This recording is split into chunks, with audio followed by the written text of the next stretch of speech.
chùm cuốn đó.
Máu chả đó nè, mấy mọt phải máu trên một chuột kẹo, ấy một kẹo buông với không?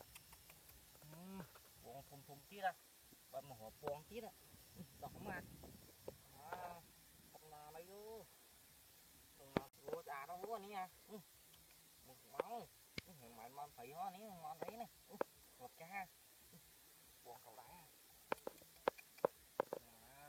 buông thì khọp tí đó, nóng à. Hãy subscribe cho kênh Ghiền Mì Gõ để không bỏ lỡ